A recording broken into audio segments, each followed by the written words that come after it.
Hai, good day guys, kembali lagi di Kentang Tech Channel. Dan karena banyak banget yang minta kita bikin lagi video rakitan PC 1 jutaan, akhirnya kita coba pinjam PC seorang teman. Ya karena memang untuk bikin konten PC rakitan, apalagi yang low budget di kisaran ratusan ribu hingga 1 jutaan, mau nggak mau kita tuh harus hunting sendiri dan keluar modal untuk beli komponennya supaya nanti bisa jadi video dan dikontenin seperti request dari kalian.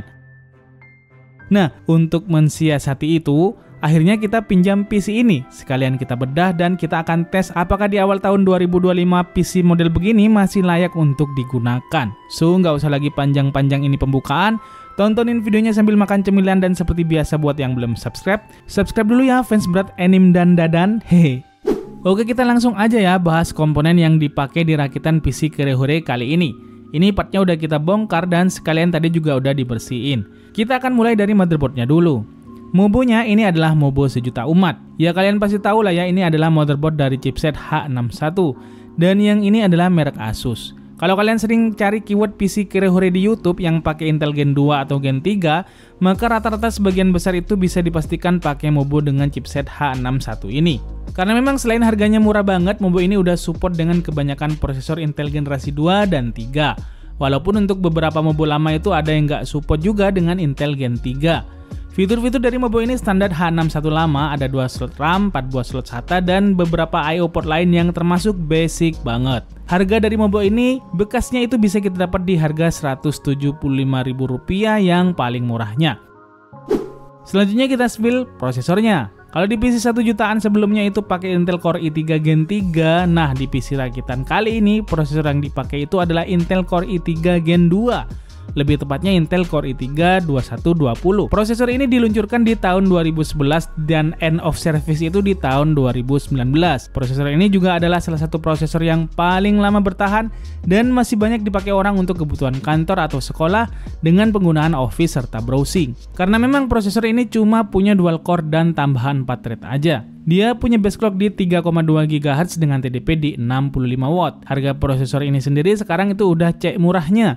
Kalian bisa cek di marketplace yang mana prosesor ini itu dijual cuma di kisaran 30 ribuan hingga 40 ribuan aja.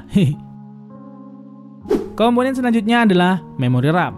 Untuk RAM yang dipakai di PC ini adalah satu keping RAM DDR3 8GB dari Kingston dengan speed kalau nggak salah ini yang 1600 MHz. Harga RAM 8GB DDR3 satu keping di onlinean itu bisa kita dapat di harga 100.000 hingga 125 ribuan. Kita lanjut ke VGA card-nya. Untuk VGA yang dipakai di PC ini adalah Gigabyte GTX 650 OC Edition. VGA jadul ini punya spesifikasi 1 GB VRAM GDDR5 128-bit. Untuk urusan daya juga nggak termasuk yang boros karena dia punya TDP cuma 65 watt aja. Dengan saga state PSU sebesar 250 watt. Nah, di zaman game sejenis GTA 5 itu baru rilis beberapa tahun lalu, VGA modelan begini ini masih banyak yang pakai waktu itu. Harganya sendiri di marketplace juga murah banget. Kita bisa temui VGA ini dijual dengan harga cuma di kisaran 400 ribuan aja. Lantas untuk storage, PC ini pakai satu buah SSD sebesar 128GB dengan ditambah harddisk 500GB untuk nyimpen data-datanya. Nah, yang unik adalah PSU-nya. Jadi teman saya yang punya PC ini itu sengaja ngasih PSU yang bagus waktu dia ngerakit PC ini pertama kali. Kalau nggak keliru katanya dia rakit PC ini tuh di tahun 2019-an. Dan PSU-nya itu pakai Cooler Master GX 650 bronze ini. Hehe, tentu saja PSU ini overkill untuk rakitan PC-nya. Tapi memang PSU ini dia pakai karena pengennya waktu itu dia upgrade beberapa komponennya. Kayak prosesor waktu itu dia pengen up sampai i7. Dan VGA-nya dia pengen up ke GTX 970. Tapi seiring berjalannya waktu PC-nya ini nggak di-upgrade bahkan sampai sekarang. Terus untuk casingnya ini dulu dia beli barunya yaitu Armageddon T2X. Waktu itu kalau beli baru kalau nggak salah harganya di 300 atau 400 ribuan ya. Tapi kalau sekarang sih susah ya. Kalaupun cari bekas itu mungkin bisa dibeli di harga kisaran 100 ribuan aja. Oke, sekarang kita re-rakit dulu atau rakit kembali PC-nya.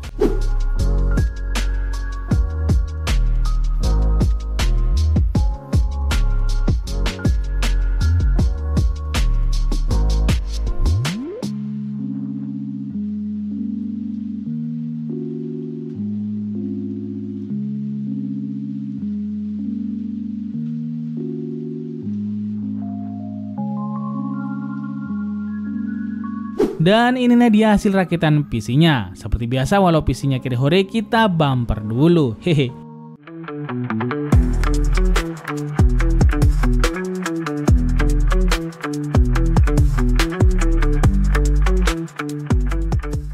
Nah, sekarang kita akan coba nih hitung berapa sih budget PC rakitan ini kalau kita pakai harga sekarang.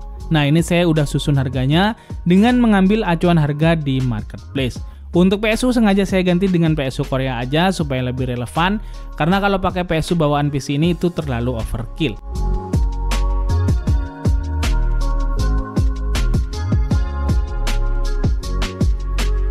Jadi totalnya adalah Rp1.275.000. Nah, kita sendiri sebenarnya tetap nyaranin kalian untuk rakit PC itu paling nggak cari Intel Gen 6 ke atas atau AMD Ryzen Gen pertama. Karena untuk Intel generasi 4 ke bawah dan AMD AM Triplets itu udah banyak yang nggak disupport sama game-game kekinian.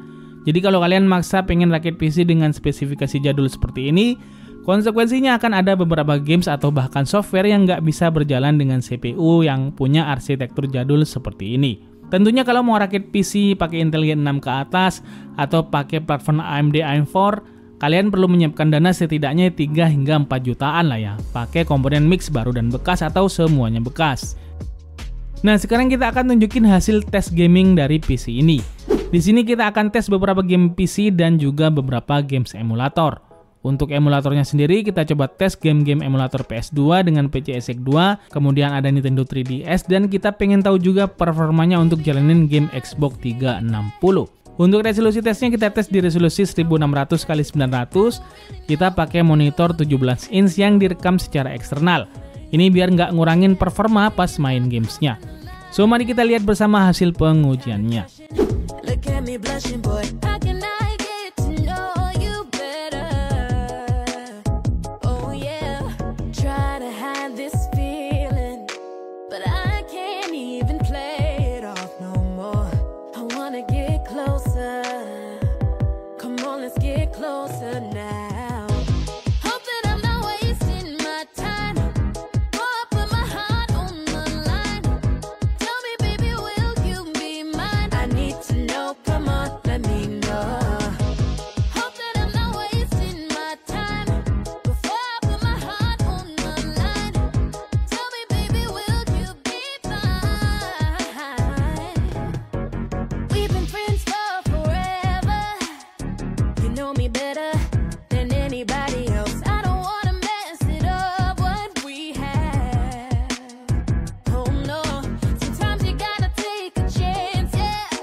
Untuk performa gamingnya memang apa adanya ya, tapi setidaknya beberapa game populer dan game kekinian seperti GTA 5 dan Zenless Zone Zero itu masih kuat dan bisa berjalan lancar.